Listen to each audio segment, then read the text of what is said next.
Bonjour. À la une de l'Observateur, soutien à la communauté gay, guérilla contre Oxfam, titre mes confrères de l'Obs, qui parle d'une levée de bouclier des religieux contre la promotion de l'homosexualité au Sénégal. D'autre part, la procédure de licenciement de Oxfam envers Eliman Khan a été suspendue. Pour ce qui est de l'affaire Wally Seck et de son t-shirt polémique, son père, Thione Seck, dit ses vérités à la page 9 de l'Observateur. Pourquoi Wally Seck a porté son t-shirt pro-gay? Selon Thione Seck, les gens ont installé une fausse polémique et l'imam qui parle, c'est son problème, rajoute-t-il. En tout cas, c'est la énième fois, selon l'Obs, que Wally crée le buzz après son sac efféminé, son body perforé et maintenant son t-shirt pro-homosexuel. À Louga, à 30 ans, un ASP du nom de Momodou Sow échoue pour la 7e fois au bac. Je me présenterai encore l'année prochaine, déclare-t-il. Similitude dans la gestion du Khalifa entre le 3e et le 8e guide des Mourides. Les ressemblances frappantes entre Serigne Abdoulahat et Serigne Muntaha Mbaké. Cannes 2019, Crépin Diatta et Ismaïla Sarr ainsi qu'Alfred Ndiaye suspendu. Keita Baldé, l'intermittent du spectacle, et Lamine Gassama, le feu arrière de la tanière.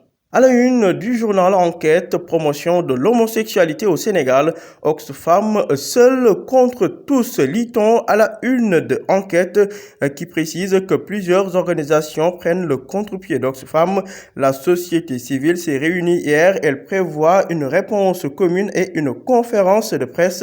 Les extraits de la lettre d'amour d'Oxfam à lire aux pages 6 à 7 du journal Enquête qui donne la parole à Abdoulaye Makhtar Diop qui lave à grande eau le président Macky Sall concernant l'affaire Petrotim. Par ailleurs, le professeur Oumar Gueye déclare que le paludisme a fortement baissé au Sénégal. À la une de Vox Populi, hausse des prix du carburant, du ciment, des taxes portuaires, entre autres, la coalition des centrales syndicales sur le pied de guerre, CNTS, UNSA, CSA, CNTS, FC, UDTS mettent en demeure l'État du Sénégal. Elle dénonce des décisions entre guillemets antisociales dictées par la Banque mondiale et le FMI. Elle rejette ces hausses et invite le gouvernement à ouvrir des concertations sérieuses avec les partenaires sociaux. Affaire Oxfam homosexuelle toujours selon Vox Populi. Jamra démêle les cheveux. Oxfam se lave les mains de la lettre entre guillemets d'amour. Initiative de membres de l'organisation qui se réclame de la ligue gay, bisexuelle et transgenre. L'on se dirigerait vers une sortie de crise dans le contentieux Oxfam Eliman Khan.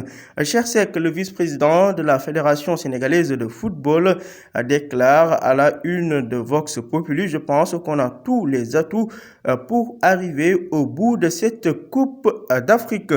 Foot, quart de finale, Coupe d'Afrique justement, Sénégal-Bénin, Alfred Ndiaye forfait, Ismaïla Sarr et Crépin Diatta incertains. Pour ce qui est des tumeurs cérébrales et hydrocéphales au Sénégal, 20 neurochirurgiens pour 14 millions de Sénégalais. À la une de Libération, exploitation de l'or de Sabodala, actionnariat des industries chimiques du Sénégal. Les preuves d'un banditisme fiscal, titre Libération. Libération précise que Sabodala Gold et Indora, qui contrôlent les ICS, ont été logés en île Maurice. Le quotidien Libé révèle comment SNC Lavalin a volé plus de 8 milliards de dollars au Sénégal à cause de ces mêmes pratiques. L'État du Sénégal, selon Libération, est passé à l'acte en dénonçant la convention de non-double imposition à travers une lettre adressée au ministre des Affaires étrangères de l'île Maurice. Emmanuel Dupuy, le président de l'Institut Prospective et Sécurité en Europe, déclare que le reportage de la BBC est biaisé. Le journal Les Échos de ce mardi nous parle de la pétition pour la libération de Khalifa Sall. Moundiaye Cissé, Babacar Ba et Ndiaga Sylla ne signent pas. En tant que société civile, ils n'ont pas voulu cautionner les termes. C'est un complot, entre guillemets, ou encore Khalifa, un otage contenu dans le mémorandum. Alioune Tine, Seydi Gassama et Hassan Diom Ndiaye ont de leur côté signé la pétition, renseigne Les Échos. Et puis, nouvel épisode dans l'affaire du Lamentin Biche. Luc Nicolai, le promoteur de lutte à la Cour suprême le 16 juillet.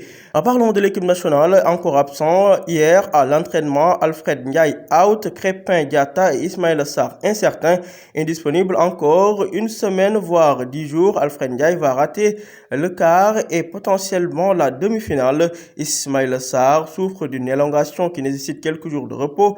Le président de la fédération béninoise promet une maison à chaque joueur en cas de finale. À la une du quotidien, bilan à mi-parcours de la Coupe d'Afrique des Nations de l'équipe nationale de football du Sénégal, les notes de Cissé, blessure du gardien Edouard Mendy. Je n'ai jamais vécu une telle situation dans ma carrière. Si Sadio Mané ne veut plus tirer les pénaltys, 3 points de suspension. Nous suivons le Bénin depuis le début du tournoi, déclare Aliou Cissé. Mokhtar Souran, le coordonnateur du Front de résistance nationale, de déclarer à la page 5 du quotidien, on ne sait plus à quel PDS se vouer.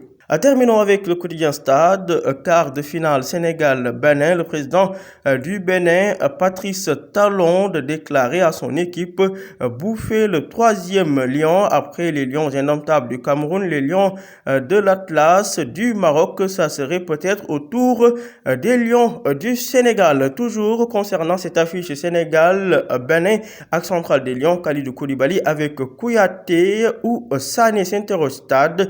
Lamine Dian de déclarer que la logique voudrait que Sané revienne aux côtés de Koulibaly. Ali Mal estime que Kouyaté devrait continuer la compétition. Dans tous les cas, Stade de préciser que le Sénégal a été éliminé 5 fois en 7 quarts de finale. Le Sénégal doit donc conjurer le mauvais sort contre le Bénin ce mercredi. À vos journaux et bonne lecture.